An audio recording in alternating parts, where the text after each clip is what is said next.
harusnya sih isoman itu nggak ketemu anggota keluarga yang lain ya. Nularin aja itu gampang.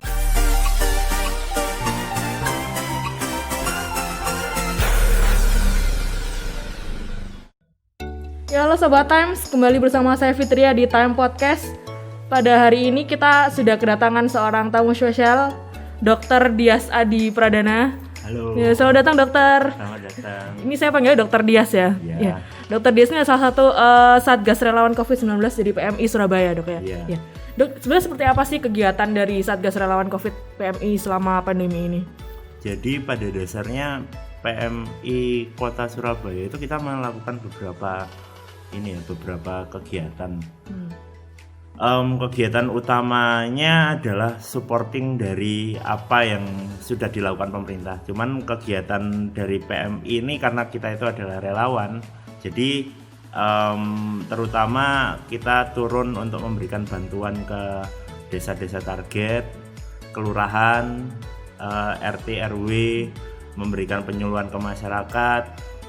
Habis itu kita membantu masyarakat biar mereka bisa nyemprot desinfektan itu secara mandiri. Habis itu kita juga yang rutin juga masih tetap jalan sih, kayak tanggap bencana, habis gitu untuk evakuasi di lapangan, mengangkut jenazah yang terindikasi COVID dan lain sebagainya, itu masih jalan juga. Tapi yang terutama sih desinfeksi, bagi-bagi bantuan buat hand sanitizer sama desinfeksi. Nah ini di lapangan, sama kita memberikan kegiatan penyuluhan juga di desa-desa target. Nah, ini kalau evakuasi jenazah kita juga melakukan. Ini rutin sebenarnya karena kita tergabung di 112 itu kan. Jadi kalau ada kejadian apapun kita tetap respon. Berarti ini cakupannya seluruh Surabaya, Dok ya? Seluruh Surabaya. Kan kita PMI Kota Surabaya. Kalau PMI Malang di Malang. Untuk apakah ada ketika ada pasien yang meninggal itu langsung menghubungi PMI atau itu diarahkan dulu sama pemerintah? Atau pasien meninggal gimana? Yang ada pasien yang terindikasi COVID-19 tadi yang ditemukan di rumah itu, apakah itu dari RT sempat menghubungi PMI atau nunggu arahan dulu dari? Kita biasanya tergabung di 112. Jadi masyarakat kalau misalkan mereka menemukan jenazah atau apapun lah keadaan kondisi gawat darurat di Surabaya ini, mereka akan menghubungi call center 112. Nanti dari dispatchernya yang di 112 itu ini butuh teman-teman PMI nih, butuh ambulansnya PMI. Nah kita yang berangkat. Ada juga yang langsung, misalnya kita kan PMI Kota Surabaya itu selain di Kota Surabaya, di markas pusatnya itu kita di tiap kecamatan itu kan juga ada relawan juga. Jadi kalau misalnya dari jalur relawan kita, misalnya tetangganya relawan kita atau orangnya ngelapor ke relawan kita, nah nanti PMI juga bisa langsung turun ke lapangan kayak gitu. Kondisi di lapangan saat ini seperti apa sih, Dok? Karena ya lonjakan kasusnya setelah libur Nataru tuh sangat pesat nih. Apakah benar demikian? Lonjakan kasus itu gini, data itu lonjakan kasus itu maksudnya akan terjadi berkali-kali gitu loh. Karena 7 bulan yang lalu juga katanya lonjakan kasus, 3 bulan yang lalu katanya lonjakan kasus, nanti ini Nataru lonjakan kasus lagi. Selama masalah mobilisasi, selama masalah penyebaran COVID ini tidak teratasi dan kesadaran dari masyarakat masih belum menurun nih malah. Iya, belum baik. Itu ya akan selalu terjadi yang lonjakan kasus seperti ini gitu. Berapa kali pun akan berulang sampai semua orang punya kekebalan, ya kan. Nah jadi kalau ditanyain lonjakan kasus, ya ada lonjakan kasus, pasti akan ada lonjakan kasus. Tapi datanya yang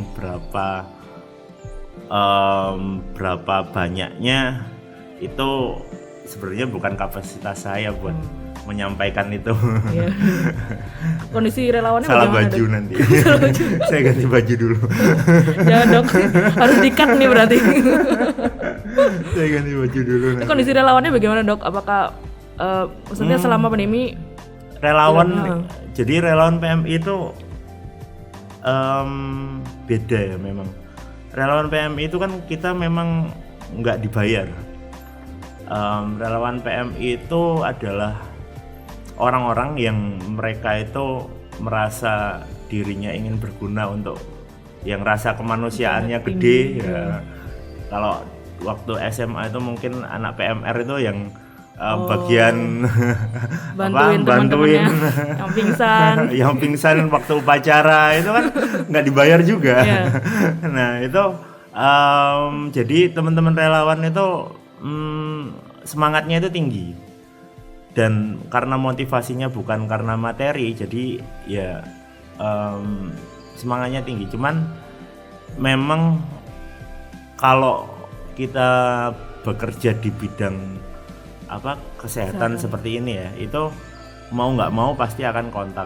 Nah dan beberapa relawan itu sudah sempat ada yang positif juga, bahkan beberapa waktu yang lalu itu di markas kota kita, markas pusat Jalan Sumatera itu sempat kita jadikan ini nih, jadikan tempat isolasi mandiri buat teman-teman relawan yang kemarin terdampak. Terakhir ini Pak Pungki nih yang kemarin sempat opname. Karena bergejala itu. Iya. Oh, berarti relawan ini berasal dari dokter aja atau bisa dari mana aja nih Dok? Relawan itu ada beberapa. Ada yang namanya PMR yang masih lucu-lucu, itu anak SMA. Oh boleh Anak gabung ya? SMP ya.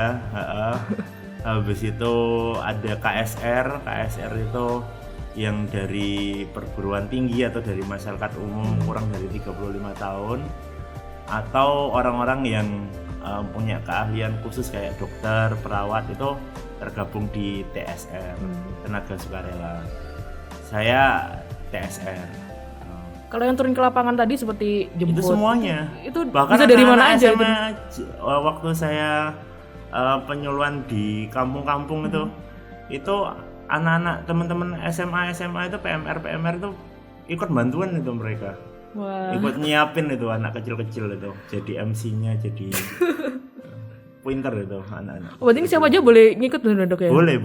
Ini kalau misalnya ada Cuman sobat nggak dibayar. sobat Teps yang mau ikut bisa ngehubungin mana nih Dok? Oh bisa aja, itu nanti hubungi ini Hubungin di ke PMI markas kota Surabaya, biasanya kita ada pembukaan. Ada syaratnya nggak sih Dok? Minimal usia berapa atau Yang bersabar? jelas syaratnya apa ya, ikhlas aja. Tuh siapa aja boleh gabung jadi relawannya PMI Iya. Dok. Baik. Oke Dok, balik lagi ke masalah nih COVID ini. Beberapa waktu lalu kan ramai katanya virus ini bermutasi dan gejalanya makin beragam. Jadi yang bisa dikonfirmasi seperti apa sih Dok? Apakah benar sudah macam-macam gejala, sudah tidak lagi batuk dan pilek saja gitu? Jadi virus corona itu memang dia itu jenis virus, kan virus RNA. Virus RNA itu beda sama virus DNA. Virus RNA itu karena dia karena sifat virusnya, dia akan bermutasi, pasti akan bermutasi. Contoh virus RNA yang mutasinya cepat sekali itu adalah HIV misalnya. HIV AIDS itu kan sampai sekarang nggak bisa ketemu obatnya. Kenapa? Karena dia itu mutasinya itu real time. Cepat. Nah, iya cepat sekali, tapi sedikit-sedikit. Nah, kalau virus corona itu ada yang namanya genetic drift.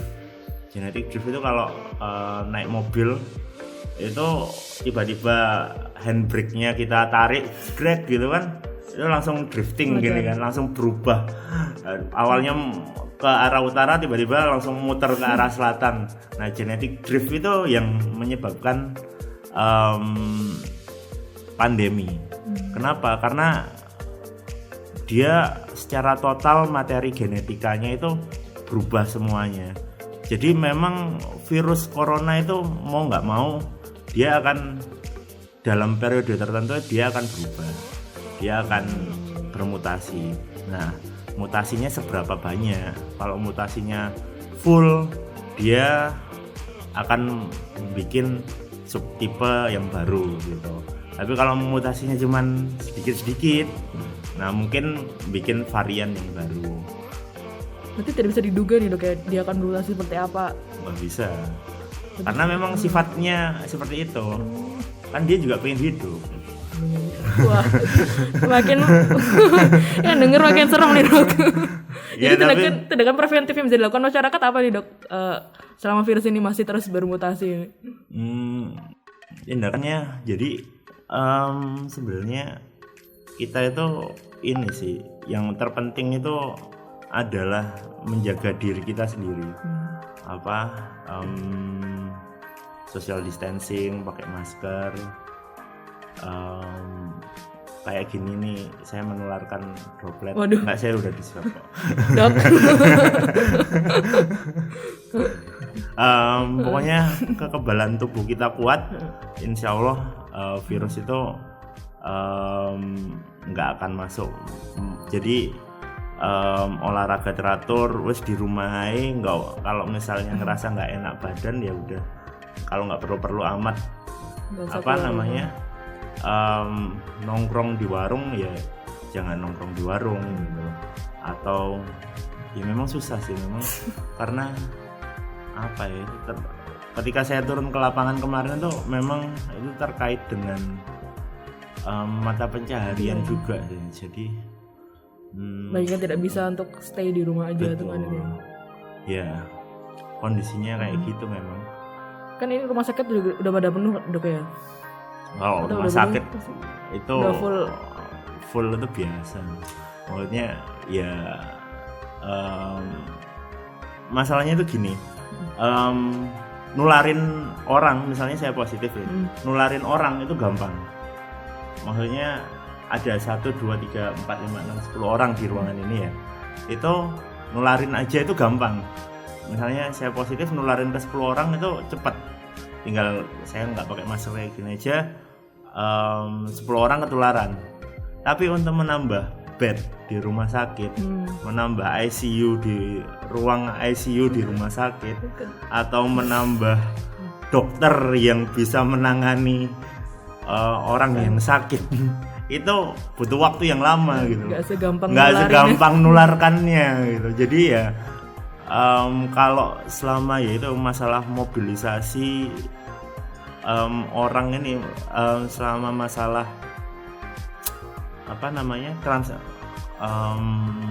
penyebaran penyakit ini nggak diselesaikan, itu ya nggak akan selesai. Kalau kita fokusnya ke penyembuhan dan fokusnya ke pemutusan kuratif aja, itu nggak akan mampu rumah sakit itu.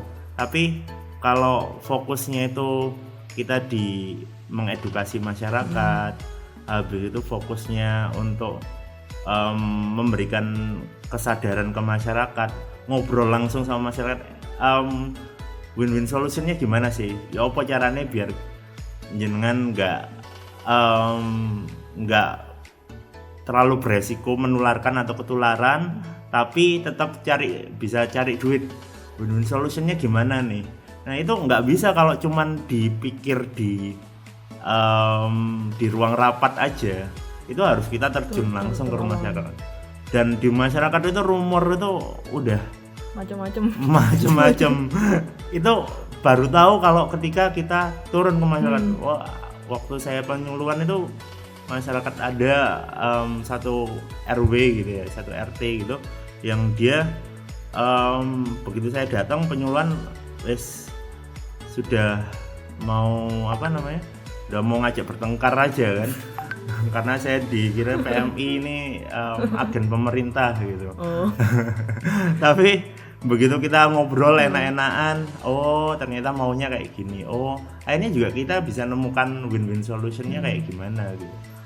Nah itu yang ngelakuin di Surabaya cuman PMI aja kayaknya.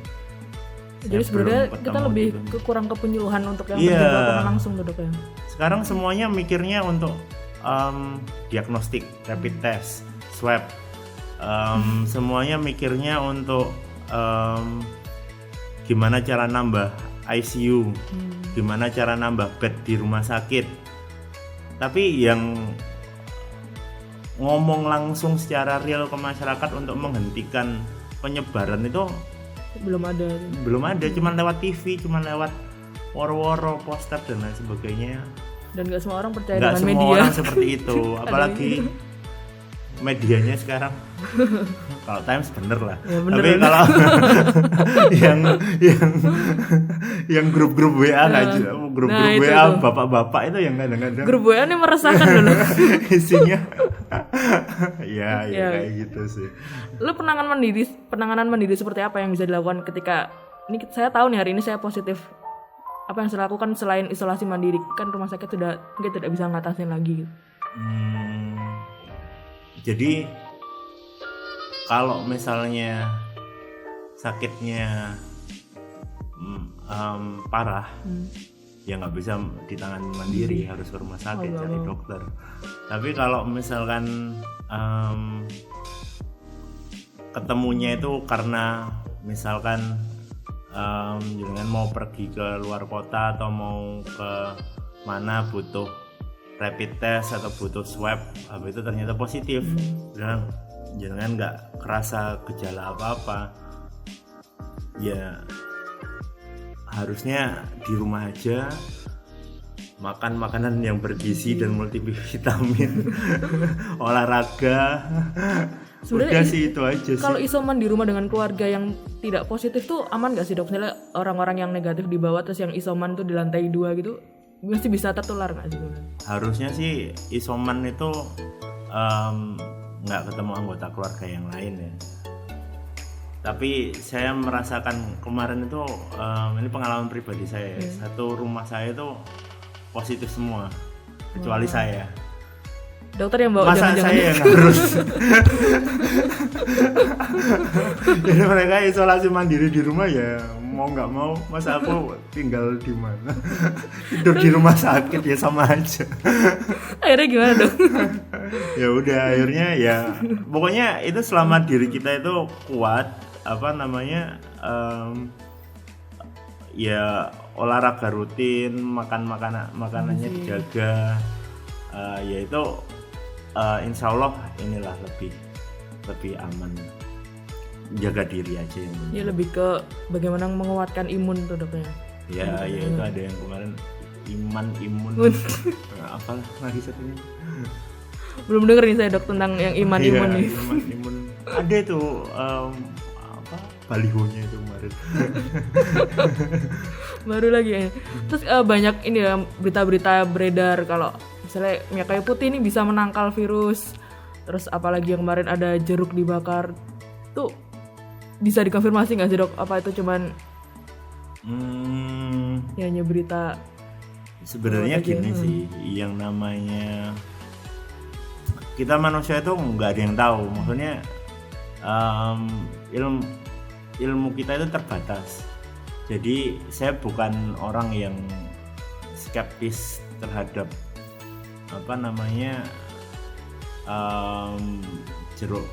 jeruk nipis, habis gitu minyak kayu putih.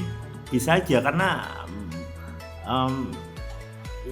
bukan karena itu nggak bekerja atau gimana, tapi karena masalahnya itu adalah ilmu saya sebagai dokter itu terbatas. Saya nggak ngerti apakah itu efektivitasnya, karena semuanya kan butuh. Kalau dokter kita ngomong kita harus ada buktinya, harus ada penelitiannya. Jadi saya nggak bisa ngomong oh itu efektif atau nggak efektif. Ya mungkin aja ada beberapa orang yang efektif, who knows, yang mungkin jeruknya itu ada air mata dewa atau apa itu tiba-tiba sembuh gitu, who knows. Selama nggak berakibat buruk Iya, ke badan selama ya. tidak berakibat buruk ke badannya ya nggak apa-apa gitu. Silakan. Karena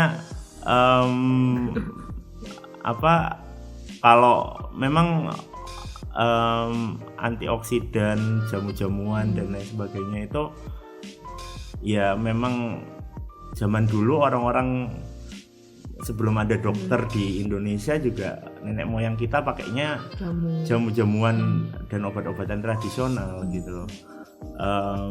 Jadi ya kita nggak tahu, mungkin aja itu memang benar bisa meningkatkan sistem imun atau apa, tapi memang untuk pembuktiannya masih membutuhkan waktu yang lama. Tapi nggak ada salahnya dicoba. Tapi kalau misalnya sakit beneran, tetap lebih baik Ke dokter. ya minta bantuan ke dokter. Ya dok, nih yang lagi rame beberapa hari dok tentang vaksin nih dok, dan pro kontra di dalamnya. Tanggapan dokter gimana tentang vaksin Sinovac nih? Jadi vaksin itu gini ya, apa namanya? Waktu kemarin kita pandemi, kita teriak-teriak ke pemerintah minta vaksinnya segera diturunkan. Segera berdoa agar vaksinnya segera ditemukan. Waktu vaksinnya ditemukan, sekarang minta, wah nggak berani, biar presiden dulu lah yang pertama nyoba. Presidennya udah mau pertama kali nyoba, Takut jadi mutan kan jadi katanya. takut. Jadi vaksin itu intinya vaksin itu apa sih? Intinya vaksin itu dia itu menginduksi, jadi ngajarin kekebalan tubuhnya kita itu untuk mengenali virus tersebut. Ada banyak metode bikin vaksin yang sudah terbukti. Satu metode itu dengan cara virus yang dilemahkan. Jadi yang virus corona ini yang bikin sakit itu dipotong, dibuang. Nah, habis itu jadi vaksin namanya Sinovac, ya kan? Yang kita pakai sekarang. Nah, habis itu ada juga, aku pengen vaksinnya dari RNA-nya aja.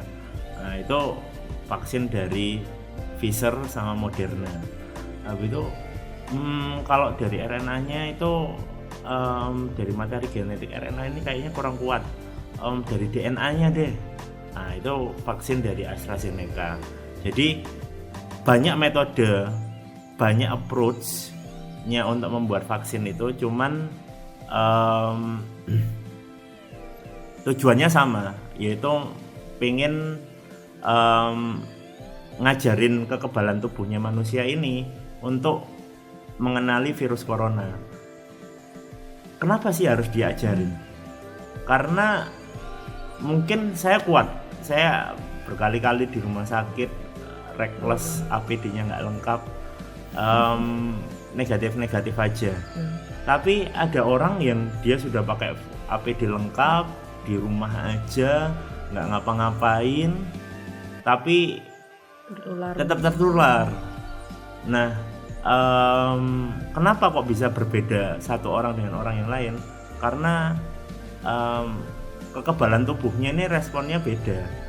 Ada orang yang kekebalan tubuhnya bagus responnya, ada orang yang kekebalan tubuhnya jelek. Nah, orang vaksin ini sebenarnya untuk melindungi orang-orang yang kekebalan tubuhnya nggak bagus responnya ini, biar semua orang punya kekebalan tubuh.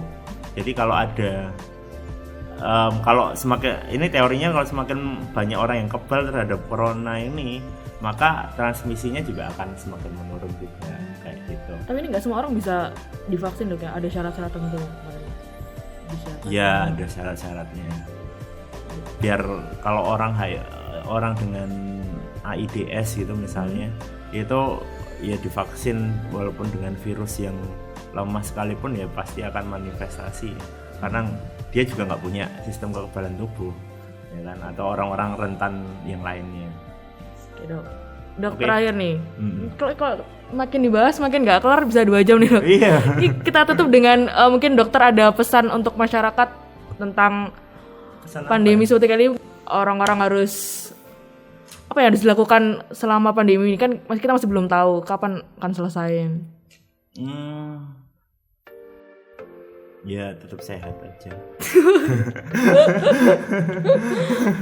Kayaknya maksudnya semua orang itu sudah bosen Sudah banget dengerin dengar. ini, udah hampir setahun loh kita Iya. ini dengerin pesan-pesan dari dokter. Saya sendiri juga bosen dengerinnya. Intinya jaga diri tuh, Jaga Dok, ya. diri aja lah, jangan, kalau nggak percaya ya minimal jangan menyebarkan kebodohan aja lah, kayak gitu, atau jangan ngajak-ngajak temennya. Nah, itu. Terus diikutin aja pemerintahnya, insya Allah aman kok semuanya. Kalau semua orang ngeritik pemerintah, ngeritik programnya orang, malah nggak jalan semuanya. Coba dulu aja. Nggak akan Kalau kelar. enggak ya kita jejaki bareng-bareng. Wah, siap Dok, siap. Ya, Sobat Times, perbincangan kali ini bersama Dr. Dias harus kita sudahi karena wah bisa panjang nih hari ini. Terima kasih dokter atas kehadirannya pada hari ini. Sama-sama. Dapat insight baru, ilmu baru, Iya. banyak pengetahuan baru yang mungkin nggak kita dapetin ketika baca media sosial gitu, Dok, ya. Siap. Oke Sobat Times, tetap jaga jarak, social distancing, cuci tangan dan pakai masker karena pandemi masih ada. Sehat selalu. Terima kasih, saya Fitria.